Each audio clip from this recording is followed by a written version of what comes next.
This is Neds AFL Unpopular Opinions with Alastair Lynch, Tom Rockliff and Dylan Leach. How's everyone's footy tips going? Not so good last week. It's been an eventful weekend in football. So much happening. You could watch the Tour de France, you could watch Wimbledon, but football, it's just dominating. The Euros, forget about it. It's all about footy. It's been dominating our lives, and that's where we come in. Hello and welcome to another edition of AFL Unpopular Opinions. Thanks to Neds. My name is Dylan Leach. Joining me is the big Tasmanian power broker. He's got a fresh new stadium made out of pure timber. Joining us down the line from Melbourne, of all places, it was me last week. Now it's Lynchy. He's on the Nokia 3310 camera. Hello, Alastair. Good to be on, Dylan. G'day, Tommy. Yeah, great to be on. Exciting, wasn't it, to see the sketches of the new stadium in Tassie? It looks very schmick. It is going to stand out. It doesn't look ugly at all. Because some of those new stadiums can be a bit, but that is going to look magnificent on Macquarie Point. Yeah, I think so. So we're slowly getting there, another step forward. But yeah, momentum is building. So very exciting times for Tassie, and I would have thought AFL footy across the board. And cricket. I see Booney's all in on it as well. Now, that's what you talk about, having the lobbies, power brokers. Now, we've mentioned in the past, got to keep on the right side of Jackie Lambie and her party. But if you get Booney on side, you're home. There's no going back. So that's what we've got. We've got Booney on side, and he's a great supporter of all things Tasmanian. And so, great to see him flying the flag for us. Speaking of Tasmania, according to Alastair Lynch, he's actually the Premier of Tasmania.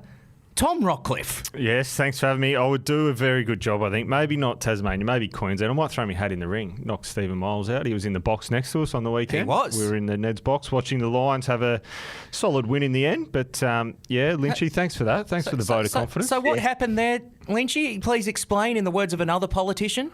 Yeah, I was presenting last week to some power brokers, some greats, some enormous contributors to Tasmanian football, and I got up there and spoke and referenced Tasmanian Premier Tom Rockliff.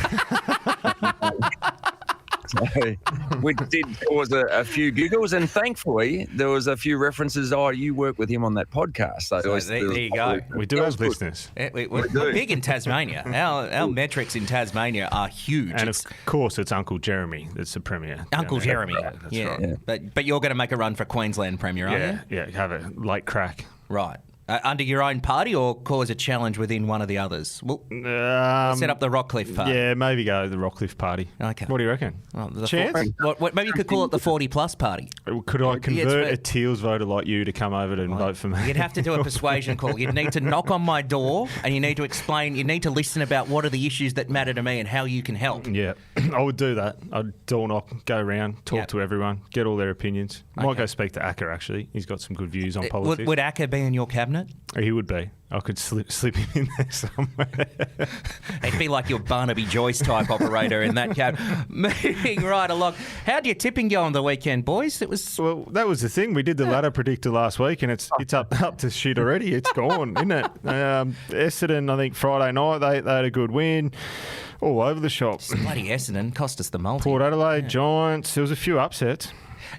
I think we did qualify that last week when we were going through the ladder predictor. That my form last week was 4 from 9, so it wasn't going to get much better this week. So yes, I think it was that bad with still a chance. Well, the thing with it as well, St Kilda, an upset, it was left, right and centre, which you're going to have. It's the Gold Coast Suns refusing to play in Melbourne or away from their home ground advantage, whether it be in Darwin or on the Gold Coast. And what was interesting about that? The Gold Coast Suns were wearing the red shorts on that game, and North Melbourne were wearing the white shorts, and they still can't win. They still can't break this curse. No, they've got to change something up dramatically. Last year was arguably, and especially with the grand final, the best season in memory. This one is the most wide open season, isn't it? I mean, because obviously Sydney were the team out in front. They've been rolled 2 weeks in a row. It is wide open. You could see right down, say, Collingwood in 9th. They can absolutely win it still, out of form, granted. And you'd think, the teams like Melbourne, Western Bulldogs, Gold Coast, Hawthorn, St Kilda, even get to the Adelaide Crows in 15th position. Not that they can win it, but they'll absolutely shape the top 8 and ruin some seasons late in the year, no doubt. Well, it's incredible, isn't it? You look at percentages that indicator normally of how well a team's going. The Adelaide Crows in 15th is still almost 103 percentage, and then you got Essendon sitting 4th, and they're not even 100. Last week we were saying it was 13 teams vying for 8 spots. I reckon it's probably down to 10 now, surely. I mean, Melbourne, yes, they had a big win against the Eagles, but Max Gawn being out in upcoming games makes it a bit tricky. Western Bulldogs, they've been 11th. I reckon 11th is a fair assumption as to where they are. They probably lost a fair bit of bite on Saturday against Port. Gold Coast, well, we know where their problem is. Hawthorn, they peaked as a young team, but Geelong probably put them back a few touches. So, dare I say it, could we actually have the 8 set this weekend as to who will be in it, but not necessarily the positions? I'll go no. Okay.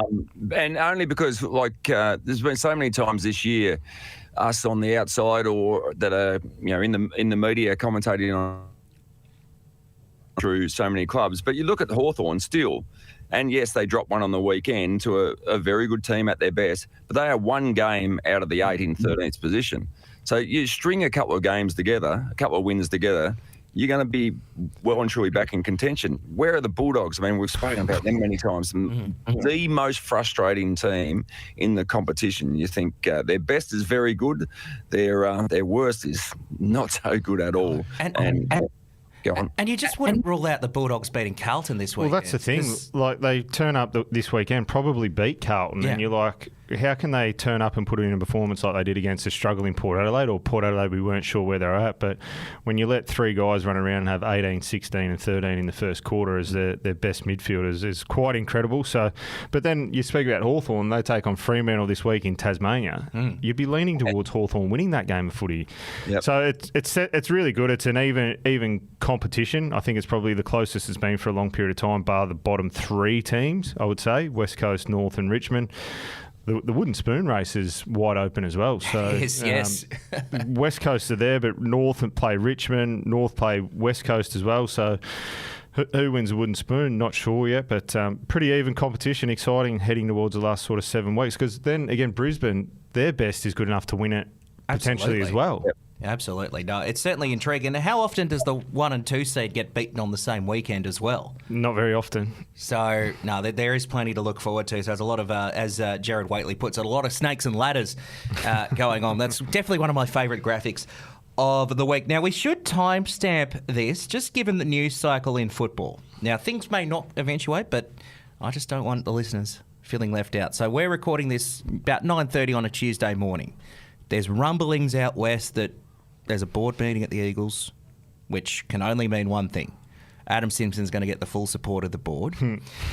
We're also recording this on the day of a significant tribunal hearing. So we just want to get it out in the open as to when we're recording this, just in case we don't miss anything. But before we get into our unpopular takes, I'll ask you, Lynchy, do West Coast need to just rip off the Band-Aid and call it a day on Simo? Or are they jumping the gun a bit too much here? Well, they committed last year to going with him, where I thought probably both would decide to go their own ways. I mean, Simo's been a great coach. He's a premiership coach. He's done enormous for the footy club and in the AFL. He could drop out quite comfortably now and sit around for 18 months and pick up another gig without any problems whatsoever. I was surprised he's got the energy to keep going. But watching the press conference after the game on the weekend, you almost felt that he was resigned to the fact that he'd probably lose his off stump at some stage. Maybe he'd felt that there was rumblings behind the scenes. But I would have thought the fact that they committed to go with him again, if Simo was keen to keep going, I would have thought maybe go to the end of the year. But yeah, it sounds like if there's a board meeting on, you're not tending to hear out of a board meeting this time of year after that sort of a loss, they come out and say, we're behind him. But I'd like to see him stay to the end of the year. Disappointing as well that leaked text messages get out from the playing group. Like, there's always going to be disgruntled players in any organisation. Even when you're winning flags, there's still going to be players that are unhappy because they're not playing games of footy. But for them to get out and get leaked to the media is not ideal. But when things are going poorly, this is what happens. When the culture starts to shift a little bit, stuff like that happens. So it doesn't get any easier for them this weekend, the Brisbane Lions. You'd imagine if there's a board meeting, as being reported this morning over in the West, that he's probably in strife and doesn't survive the day. Okay. So if you're listening to this on Wednesday, it's probably happened. So we're just forecasting what might happen. I think I've asked you both this on the show before, but it's always worth reflecting on. You've both played in sides where coaches have been sacked and you've had a fill-in, be it for a few weeks or even half a season or whatnot. Does sometimes that make it better as a playing group just to sort of ease that pressure when a filling coach sort of comes in and says, look, just enjoy your footy kind of thing? Yeah, you often when you're in AFL footy and particularly the intense environment, you're dictated to by win and loss, and that can certainly play on your emotions a fair bit. The only coach that I sort of lost mid-season was Vossi. He lost his off stump about round 13. I think we went on and won about 6 or 7 of our last 8 games. And I think you're in, because of what happened that season, you could have made the finals. Yeah, we played Geelong in Geelong and we lost by 2 points. The umpire didn't pay holding the ball on Chapman on the goal line, which would have put us in the finals. Mark Harvey took over, but often what happens is they just release the shackles and you go out there and play with freedom, and sometimes, as I said, that's forgotten about. You end up getting drafted because you're enjoying your footy, you go out there and play. It's a lot more professional now, the under-18s, but when you're coming through, you just play footy because you love it, and then that's often what a caretaker will do. They'll say, go out there, just enjoy your footy, boys, and you've seen it with David Teague when he took over Carlton. Go out, enjoy it. They played some really good footy, gets a top job, and then things start to alter a little bit. And North Melbourne sacked David Noble and Patch Adams took over and they beat Richmond the following week. So it's certainly, you get a little uptick, but again, it's one of those things. You're just playing with freedom. There's no real... You're probably not putting emphasis on win and loss as much. You're going out there enjoying playing with each other, and when you're in those sort of turmoil, when a coach gets sacked, there's pressure on everywhere, so it can release the shackles somewhat. Lynchy, I think it happened with you with John Northey, and was it Roger Merritt, your filling coach? Yeah, Roger Merritt came in, and I think, as Rocky's sort of saying, especially if the coach has lost the group and he's sacked, the new coach comes in, just tries to get a bit of fun back into the place. The harness is taken off, so you tend to see a spike. It doesn't always translate into long-term success. I think Paul Roos certainly did. I think he stepped in. I think Rodney Eade, I think it was, towards the end of the year. Yep. Terry Wallace had actually been signed. But with the player momentum and the performance, Roosie ended up getting the job and became a successful coach. But yeah, for Roger did all right actually, but it just got very political. It was a bit of a toxic time at the club, and it got very political. And I think they felt they had to flip things upside down, and that's where they cleared a few key people from the club and brought in Lee Matthews. And all's well that ends well there. And, of course, Richmond unleashed the geesh when he became the filling coach in the late 90s. One of the great banners of all time, Unleashed the Geesh in 98. So before we move on, I figure I should ask this. Right now, he's still employed as senior coach of the West Coast Eagles as we are recording this. You're going to pick up the phone at the Tassie Devils and have a chat to Adam Simpson? Oi. Well, there is a link. You know that. What's the link? Adam Simpson was his father supported. He was the 2IC of the National Australia Bank in Tasmania. So he was assistant regional manager. Assistant to the regional manager. That's Gareth's role in the office. But anyway, move along. No. It was much more senior than that. He was 2IC for Tassie with the National Bank, and the regional manager was our president. So we used to see Brian Simpson along at the footy a lot, and a very young, much shorter and different coloured hair. Adam Simpson used to be at the footy a long time ago. So has got connections with Tasmanian football, so you never know. There's a long bow to draw there from Lynchy because it's a long, long way away. But he didn't answer the question. He's learned how to play this board role really well, hasn't he? Just sort of deflected. You are calling him after this podcast, aren't you? Yeah, no, I'll let things cool a little bit. But in all seriousness, he'll be sought after. Yeah. Have a good time out of the game. He'll be sought after. Highly respected coach and a great person as well. And he'll get $1 million payout just to have a nice little siesta for a year. So he'll have a pretty good gap year, you would have thought. Lynchy's learned how to play this board better than Warren Treadray has in his first I know. 16 Lynchy just straight bat. weeks. You have a go about me with the politics background. Yeah, he I answers know. the questions He like might the be- politicians. Well, he I has know. been down in Canberra a couple of times. I'm hasn't he? about to go full Lee Sales on him and with those sorts of Lee Sales as a host, but you know what I mean. Kerry O'Brien, give him a real Yes. grilly. Give him a real grilly. Okay, let's get our unpopular takes from the weekend. Tom. Well, I'm going to go on the back of you. Do you want me to do mine You go first? first because, Okay, so Isaac, again, record this Tuesday morning. If you're listening on Wednesday, it's all done and dusted. Why are the Swans appealing Isaac Heeney? He's clearly suspended. It is a waste of time, and if he wasn't a Brownlow medal favourite, they wouldn't bother. he's going to get off. Well, you've answered your own question then. Exactly. He's a Brownlow favourite. That's why they're appealing. But and he's their best player. It's ridiculous. He's No, it's clearly not. going to be suspended, What- and it's not going to be upheld. How though? Because I look at two incidents over the weekend. Zerk Thatcher throws the elbow, almost identical. Both not looking where they're going, throwing their arms around. One gets knocked out. Norton leaves the ground with concussion, doesn't come back on, and nothing happens to him. Isaac Heeney goes to get separation, which you've done for 150 years, and accidentally collects him in the nose, and he plays on, and he's there's fine, blood. and he gets a week.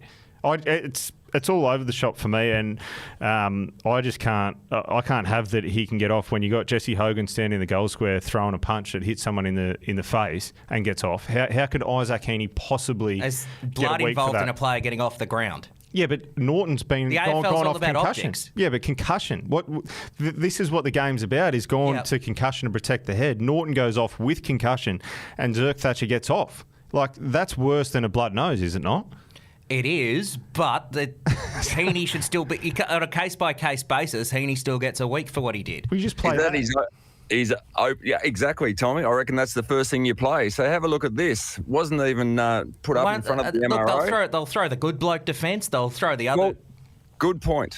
That is exactly right. The good bloke defence, if we look at Charlie Cameron getting off, who had the sling tackle, was suspended, but on good bloke, so over 200 games, no suspensions. Yeah. Have a look at Isaac Heeney, 190 plus games, no suspensions. Is there a gooder bloke in the league, and especially when they talk about Are you Northern speaking? States? Are you a character reference for him tonight? Well, Is that why you're in Melbourne? Is there a better looking bloke in the comp? He's I don't he's swing very that good way, looking. but Maybe he's not a good bloke. He's a good looking bloke.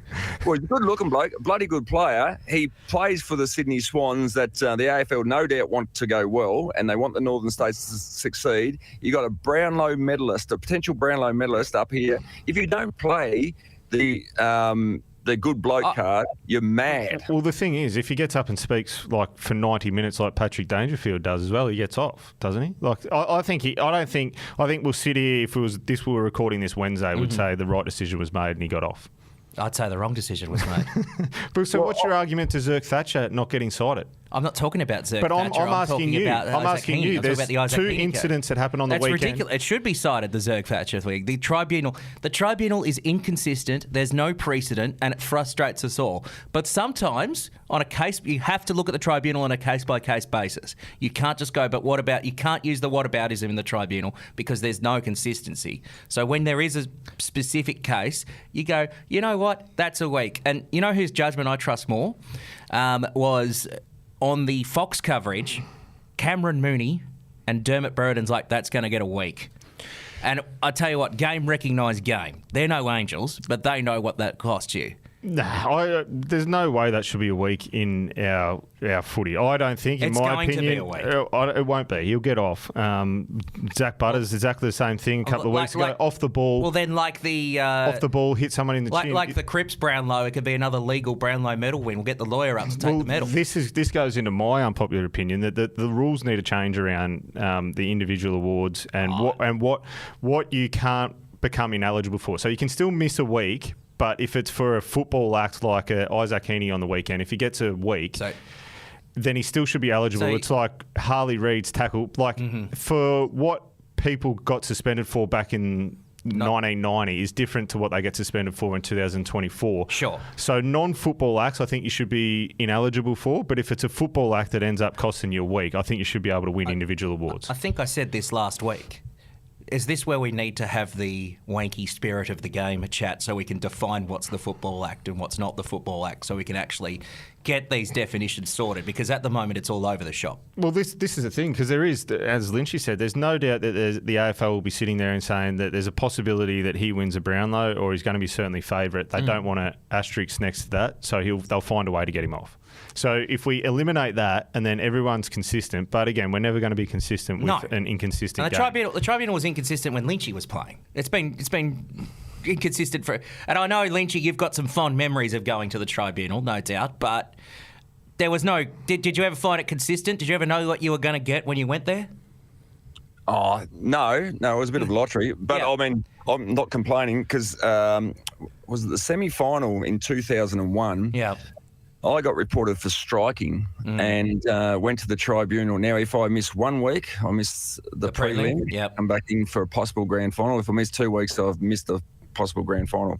Both Matthew Lloyd and myself were done for striking, and we both got 1 week, so we both came back in for the grand final, luckily. So I've got no complaints whatsoever about the tribunal. Tommy, I'll ask you this question, though.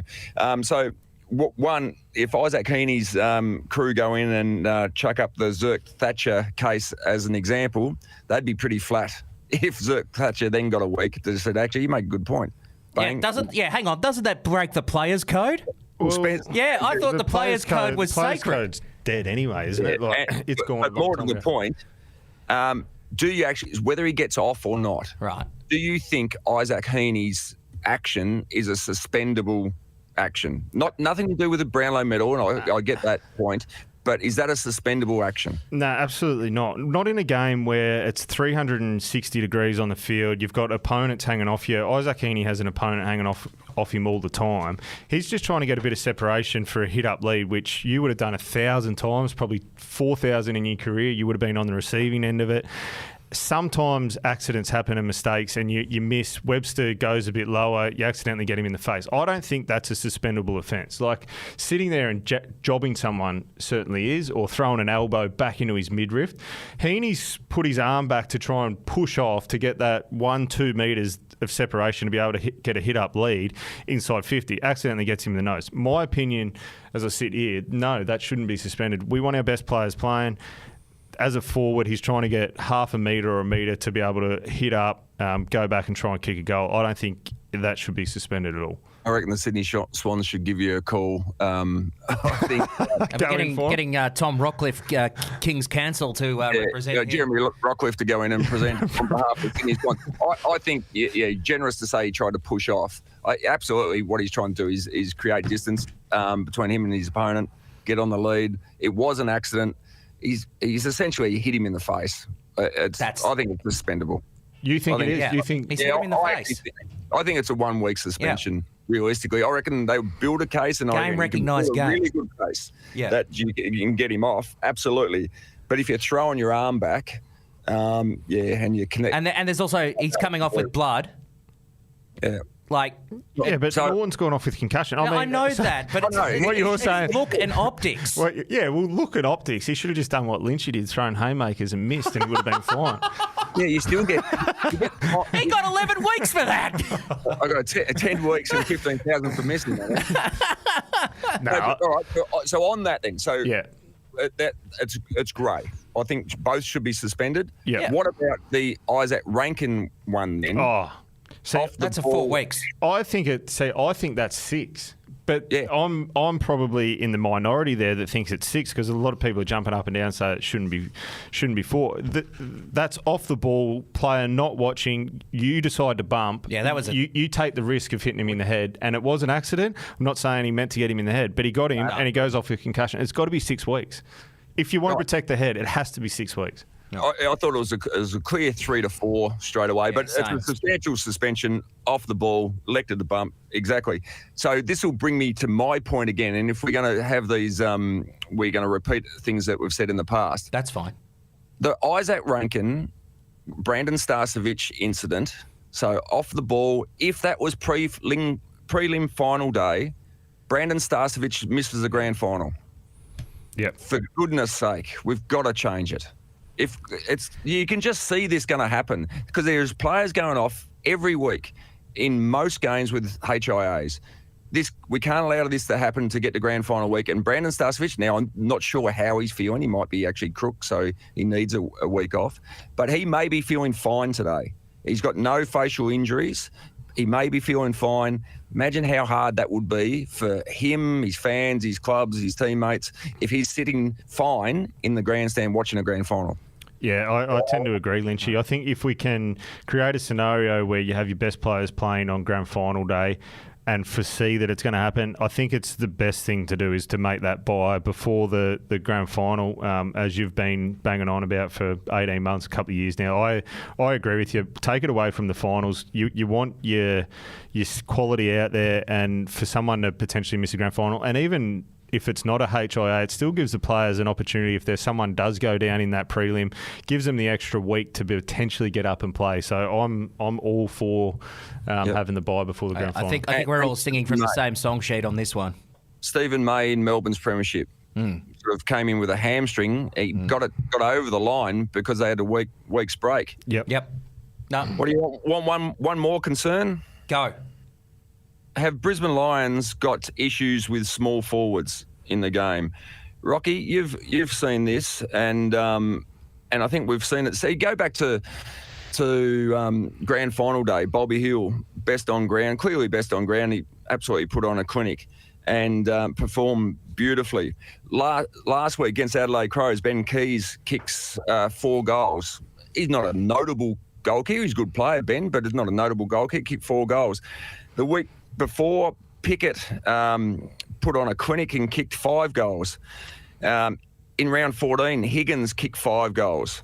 In round 9, the previous time Brisbane played the Adelaide Crows in Adelaide, Rankin kicked 3 goals and was arguably best on ground. Stengel in round 6 kicked 2 goals, but he was the highest rated player on the ground. Also, round 3, Elliott kicked 4. For Collingwood. In the same game, Hill kicked 3, and then obviously go back to the GF. The Lions are doing a lot right. It's just a little watch, I think. Just the small forwards are getting hold of Brisbane at times. No, you've hit the nail on the head there, Lynchy. I think you've backed it up with all your stats as well. You look at their lineup. Who's their lockdown defender for the small forward? They don't have one. Zorko's obviously playing halfback, aggressive. Ryan Lester plays on the tools, Payne the same. Starcevic, Andrews. McKenna's a running halfback. Wilmot as well. He's a bit more of a runner than a lockdown. Darcy Gardner has been that for him in the past, but we know that he couldn't get a game at certain times. He's out with the knee now. But they don't have that small lockdown defender, and it may cause them issues, as we've seen on the weekend with Keys kicking his 4 or 5 goals. So I think it's a massive watch and probably something that they need to invest in to go after a small, hard defender that can do that lockdown role. Yeah, Starcevic tends to be the one that mostly goes, and sometimes it's Leicester. The one that they probably go with a bit more for that specific role is Noah Answorth, maybe. We see him in and out of the side, so that may be an option. But, yeah, I think it's a must-watch in the latter part of this season. I've got to say, watching Brisbane live at the moment, they are one of the most entertaining teams. Pretty much since that draw against the Crows, the Lions have been an absolute hot ticket item the way they play football, bar their issues with small forwards, and that's a valid point you make, Lynchy. They just know how to win. The actual forwards. So earlier in the year, we were lamenting the lack of effort. Well, not lack of effort, just how Joe and Eric were struggling, but they've sort of found their groove. It was nice to see even Charlie kick a couple on the weekend and get a bit of confidence back. I reckon Brisbane and Fremantle are the absolute smokies at the moment. And the other point to that is now $13 on the Neds market is Lachie Neale to win a third Brownlow. He was unbelievable. He's going to poll a lot of votes again. Dunkley will take votes off him, I think, a bit more this year, but Jeez, across the board, he's going to poll really, really well again. Isn't that going to go down well when Isaac Heeney wins the Brownlow, but with an asterisk, and then Lachie Neale gets his third Brownlow? Wouldn't that go down well?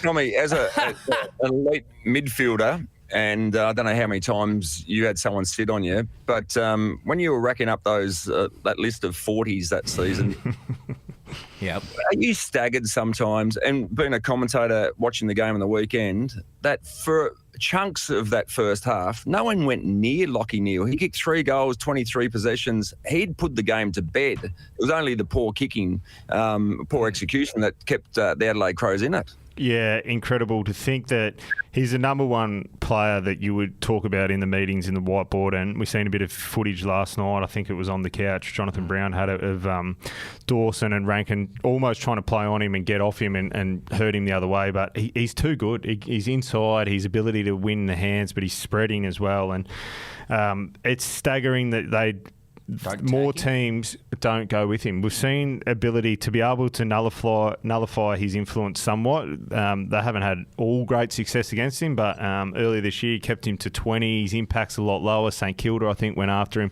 and they were right in the game, potentially win that game of footy. It was over at half-time because Lachie Neale dominated the game. I must say... sorry, Lynchy.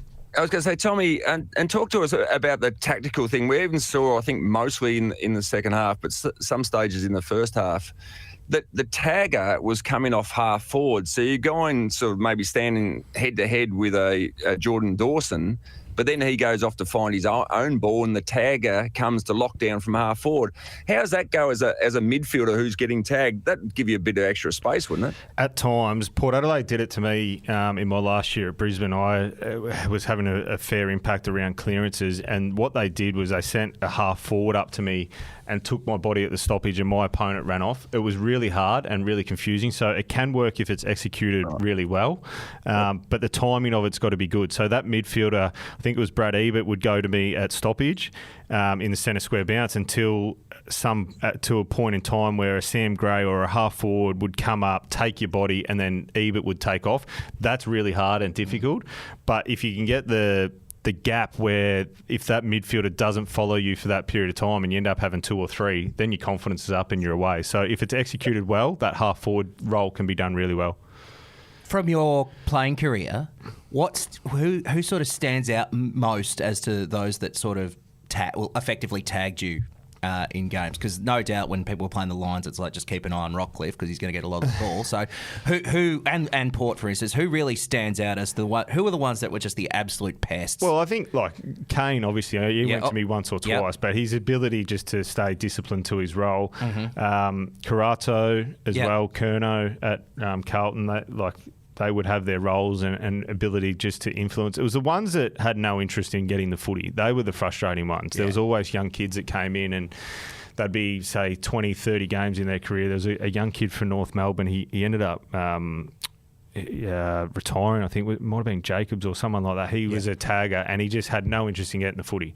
It was like you don't put the white flag up, but you know how hard it's going to be because everywhere you move, you just can't do it. So I was probably lucky in my career that Vossi did it to me where I would go to the best midfielder and try and nullify their influence and then try and find the footy off them.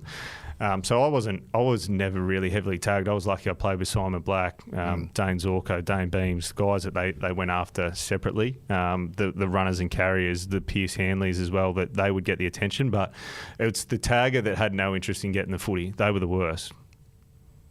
Good, very good point, and very interesting. But yeah, it's back in vogue, no doubt about that.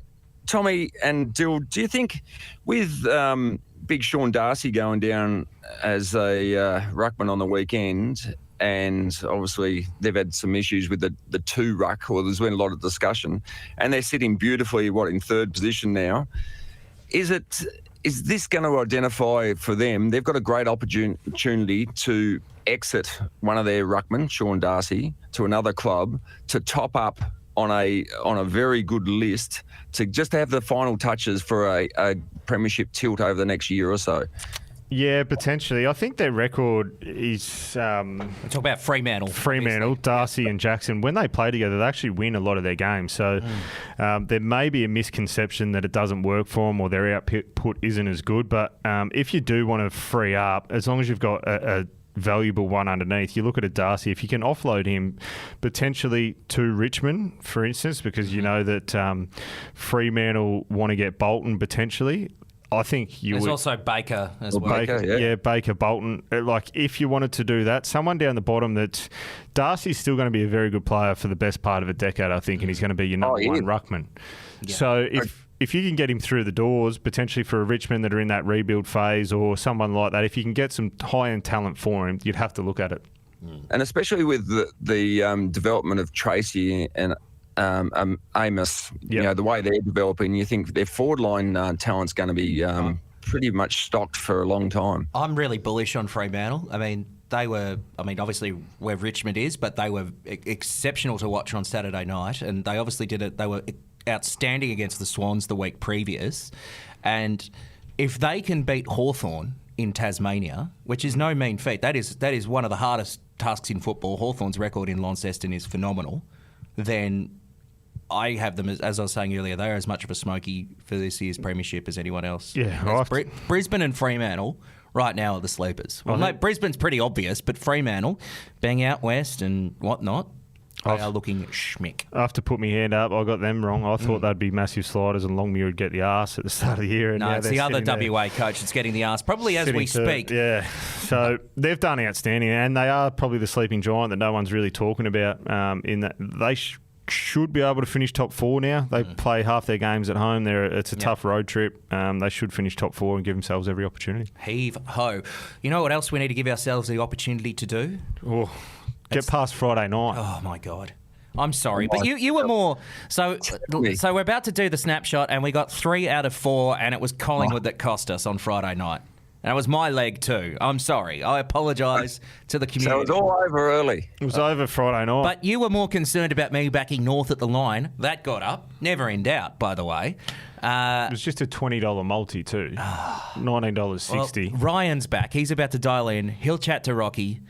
And we'll learn and maybe earn in the snapshot. All the betting trends you need to know from the world of footy. This is the Snapshot. Rocky, time to jump into some betting again, mate. I'm back from a break, ready to fire off some winners, hopefully. You went pretty close last week with Dill, another week of 3 out of 4 legs. Yeah, another could have been, but again, we're out in the first leg, so Friday night. So it was an easy watch all weekend, but unfortunately it was all over for us Friday night. Yeah, no, good. Look, good to be back at it, though. Let's look ahead to Saturday. Didn't think this was a game that we would be talking about. The Sydney Swans taking on North Melbourne at the SCG on Saturday afternoon. Feels like the Roos could play spoiler over these coming 6 or so weeks. The Swans are still the premiership favourites, but we have seen some chinks in the armour over the last fortnight or so. These two sides haven't played since round 10 last year. Buddy kicked 3 in that game. The Chad was massive as well with 33 touches. Look, trends-wise, North has covered the line in 4 of their last 6 games as an away underdog. Can you build a case for North Melbourne upsetting the Swans here at home? Oh, I don't think they'll upset them, but they've certainly been playing much better footy, haven't they, North Melbourne? Again, beat the Gold Coast on the weekend, who cannot travel whatsoever.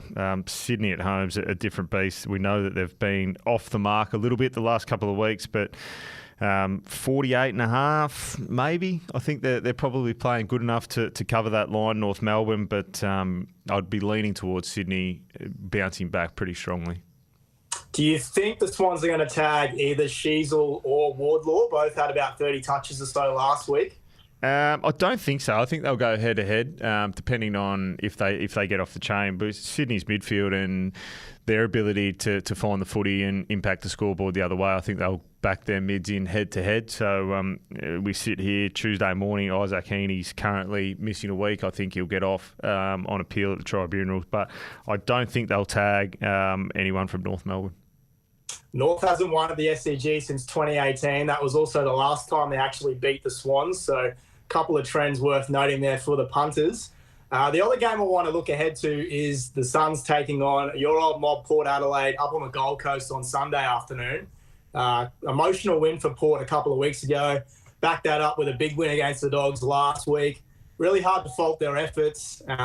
Very strong display through the midfield last week. Rosie, Butters, Wines, Horn Francis, massive around the footy. The Suns, though, as you said, still can't win on the road. Ran out of legs like they so often do against North Melbourne. We spoke before the show, Port look good value here on the road, but you've also said the Suns are a different side at home. What are you thinking? Yeah, they certainly are. Jared Witts is a big one. I don't think, is he coming back in? I think he might be still another week away. So he certainly, his unavailability will certainly impact the Gold Coast Suns. So they're almost a value for me. 2.30 Port Adelaide on the weekend. It's quite incredible after the way they played against the Western Bulldogs. But again, their midfield just ran riot. You have Rosie having 18, Butters 16, Wines 13, I think it was at quarter time. They're off the charts, those numbers. They won't certainly get that against the Gold Coast Suns. Miller, Anderson, Rao, they'll be up for the contest. So I tell you, I'm sort of leaning into Port Adelaide being the value of the round. I said before that Gold Coast are certainly a different team at home, but the way that Port Adelaide played last week, Gold Coast potentially don't have their number one ruckman. I think that's good value on Sunday afternoon, the early game. Pending weather, it's been really wet up here in Queensland, tipped to be a bit that way at the start of the week, but then really clear up at the end of the week. So I'd imagine Port Adelaide will play fast brand of footy up here on the Gold Coast. They're coming a little bit early, a couple of days early. They're the value for me this weekend. Interestingly, winning the clearances has been a real problem for these two sides. We saw North had 19 more stoppage clearances compared to the Suns last week, and the Power lost the clearance battle against the Dogs as well. Both sides ranking 12th and 13th respectively in clearances this year, so I think that could be the key area for both sides to win on Sunday. Look, we've got to get to some betting now. The wooden spoon has really opened up. We've seen Richmond firm into $1.80 now that North have lifted from the bottom of the table. You can still take $2.75 for the Roos to win the spoon. Looking ahead, the Tigers have 2 consecutive games against current sides in the top 8. Then they play Collingwood in 3 weeks' time. North, very much the same. They've got the Swans, Carlton, and then the Cats in Hobart. What are you thinking here in terms of the wooden spoon? Richmond actually going to take this out? Round 21 will tell us who's going to take out that wooden spoon. North Melbourne take on Richmond. You would have to say that North Melbourne are certainly playing the better footy at the moment. If Richmond can get a few back from injury and start to play a bit more consistent footy, but Richmond would be my tip as we sit here right now, heading towards round 18. It has to be that Richmond are favourites to do that. I think if North continue on the path that they're on at the moment, they will win that game against Richmond and seal it up. They've got West Coast the week after, so a couple of winnable games on the way home for North Melbourne. I would imagine that Richmond may finish last, but I wouldn't also discount the West Coast Eagles. The way they're going at the moment, they're been bitterly disappointing the last few weeks, almost uncompetitive at times. They're only a game above. North Melbourne beat West Coast on the way home. Richmond beat North Melbourne. West Coast may finish on the bottom. You did tip West Coast against my Hawks a couple of weeks ago. I won't let you know on. Let's talk the multi really quick. Last week, Dill took Collingwood 1-39, so you were dead in the water on Friday night. You did take North to cover against the Suns, and you have been against all of us tipping North on this show this year.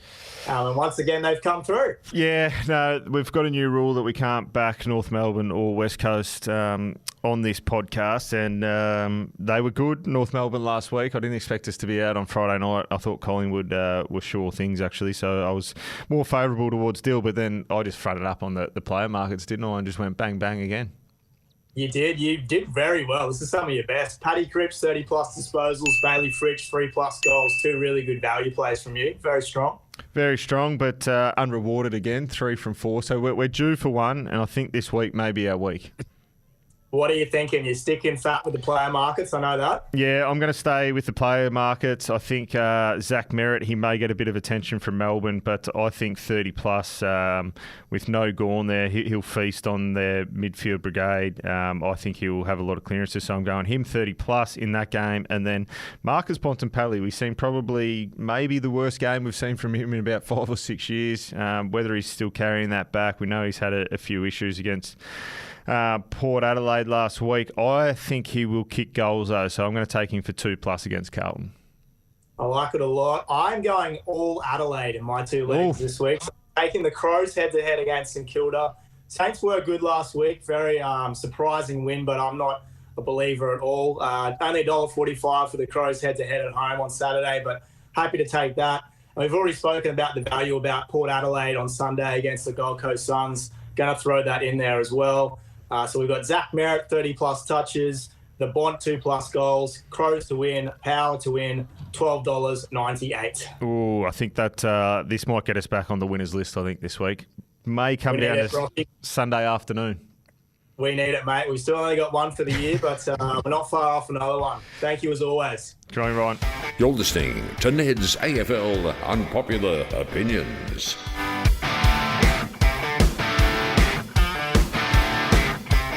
Back on Ned's AFL Unpopular Opinions, Dylan Leach, Alastair Lynch back with you. Tom, an outstanding snapshot. You know what we need to do as a show and our multi? Win. We need to grow the up. That's what we need to do, and that's the quote from my old coach. Well, not my team's old coach, Damien Hardwick. I've got to say, before we wrap up, I loved it. I loved it when he said that. I loved it when Dimmer would crack the shits at press conferences because he would talk as a fan, and I reckon, for all the wowserism, fans love it when he said this. So, like the Dimmer hits post-game, obviously, that's right up there. That's his first big hit with the Gold Coast and his new toys, and he's learning that when you buy new toys, it's each sold separately and batteries not included, so we'll leave it at that. But when he said, mate, I hate Marvel, and he hasn't won at Marvel since he said that, or even when the worst game of football ever played, which I will maintain was the Sydney-Richmond game at the Gabba in COVID, when he said Sydney had 75,000 players in the back line and just lost it. I loved it. What did you guys make of that? I thought it was fantastic. Yeah. And I think for too long, coaches on the Gold Coast, Stewie Dew, to a lesser degree, but even Rocket had to temper things, had to be very careful around the player group because you were always risking losing some of the top young players to go home to the southern states. But Dimmer's come in, got a long contract. He's been there before. He knows what it is to the standards are to be an elite team. And he put it on his team. They haven't hardened up. They have a soft underbelly where we've been to this and we just have our fingers crossed that each year will get a bit longer, where that hope continues into July, continues into August, but they've just got to harden up. And they've got some great quality players. Then they're great young men, work hard, but they're just missing that little bit of, I suppose, grit to fight it out and just bank those games. So they can't do that until they can't harbour ambitions of playing finals footy until they just bank those games. There was a great little graphic in the Herald Sun in Robbo's column yesterday, Suns Travel Cloud, which just compared the champion data ranking points to the Suns at home, so the Suns' best players at home and the Suns' best players away, and the average change to, it's like a nearly 30% difference average, minus 30% average, as to how they are at home and as to how they are when they're away. It's a part of evolving, and they are still reasonably young. It is not easy to go on the road. Like often when Brisbane first went away, when I first started, we'd end up at the GM factory. You spend a couple of hours there, and then you go out and you don't perform as good as you can. So they've got to probably educate around that. But it's cost them the finals. They don't play finals now, I don't think. Port Adelaide this week, the Giants away, Q clash against the Lions, Eagles over in Perth, Essendon away, and Melbourne. They'll probably win 3 of them, maybe. If you give them 3, that doesn't get them to finals. So Dimmer probably understood that, fired up, but the AFL were never going to find him, were they? You're not going to find yourself. No, yeah, and also, I think people just appreciate it, and it's like, well, if you're going to post the clip up, you can just censor it. It wasn't taken live. So, we all swear. We've sworn on this podcast. Lynchy sworn. I've heard you say some magic words. I don't swear. I didn't mean to swear when I swore. Right. You and Jared Healy on Fox swear, don't you? Yeah, exactly. I've heard some interesting words from you about ruck work going on there. Well, we should have got Jared's thoughts on the Gold Coast Suns. Yeah.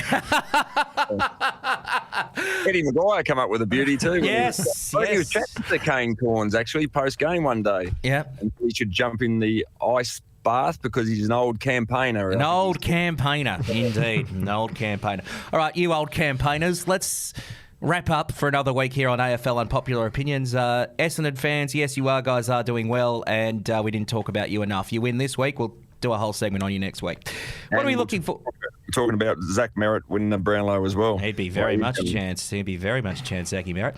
What are we looking forward to? Well, he's locked in for 30 plus. He's in our multi this week. Zach, I think the game of the round, there's not many crackers, I don't think, but Friday night, Collingwood, Geelong, you'd expect another big crowd there. I think they had 81,000. They'd go close to that again. Get a good gauge of where both clubs are at. Geelong played a lot better last week, but potentially an undermanned, a little bit Hawthorn Footy Club off a trip over to Perth. They might not have got up as well as they would have liked.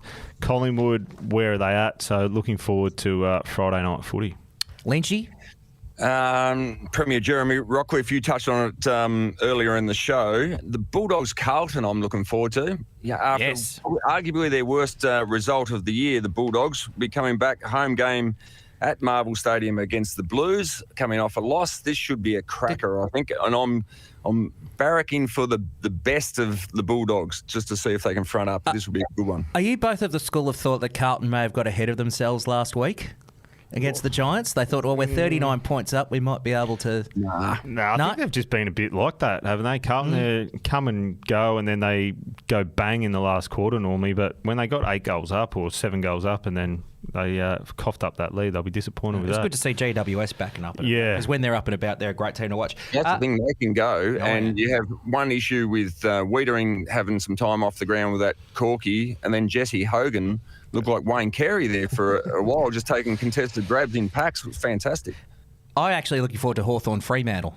Yep. I think that could be a fascinating clash. I mean, the Hawks, they had that loss last week, but they're back in Tasmania. They play good football. And if Fremantle can play as well as they have been in the past few weeks and bring that to Tassie, and of which I'm pretty sure their only win is Siren Gate, so they won that a few days later in the AFL Commission. So if they can get the 4 premiership points in Tassie, then I reckon they very much mean business. And also, now again, we've got to timestamp this. He's still the coach. He might not be the coach. Maybe I can do 2 versions and just re-edit the podcast. It would be a massive upset if they beat Brisbane. Sack the coach, win the next week. West Coast Brisbane, Sunday twilight. Eagles 475. Well, they're only sacking the coach. They're not bringing in Peter Sumich and Denny. Well, they could. Sack the coach, win the next week. It's been known to happen. It happens a lot. It happens a lot. Yeah, exactly. Interesting. It happens a lot. All right. Time to wrap up here on Neds AFL Unpopular Opinions. Tom, before we go, would you like to recap the multi for us? I thought you were going to hang me out to dry again and forget, but first leg, Zach Merritt, 30 plus against Melbourne. No Max Gawn. We think he might feast through the midfield there. So we've got him 30 plus. Marcus Bontempelli down on his output last week. 2+ goals in that game against Carlton. Trusty favourite of the multi. Yes, that Lynchy mentioned. And then Ryan's gone for Adelaide flavour. We know that we're sometimes the SA Tourism campaigning show, but Adelaide Crows to win head-to-head and Port Adelaide head-to-head. Wrap that all up. You get $12.98, and we feel like we're due for a win, so this might be the week. So Port to beat the Suns. Port to beat the Suns. At their fortress. Yes. You know, it might spur on the boys at Port Adelaide. I believe a couple of Rockliffs are running out this weekend, so looking forward to that. Yeah, my young blokes, Jack and Hugh, will go out with the team. Run out the banner. Look out. Although they're Brisbane father-sons if they ever get recruited. Brisbane father-sons. Unless there's a Port Adelaide Academy loophole or something like that. They're shutting them all, aren't they? Oh, who knows? They're shutting them all this week. It'll change next week. Lynchy, thank you. Thank you. Have a great week, fellas. Tom, thank you. Good on you, Lynchy. Good on you, Dill. Thank you, Rich. Thank you, Ryan. Thank you, listeners. We'll catch you next week. Thanks for listening to Ned's AFL Unpopular Opinions. Enjoyed the podcasts? Remember to like and subscribe wherever you get your podcasts.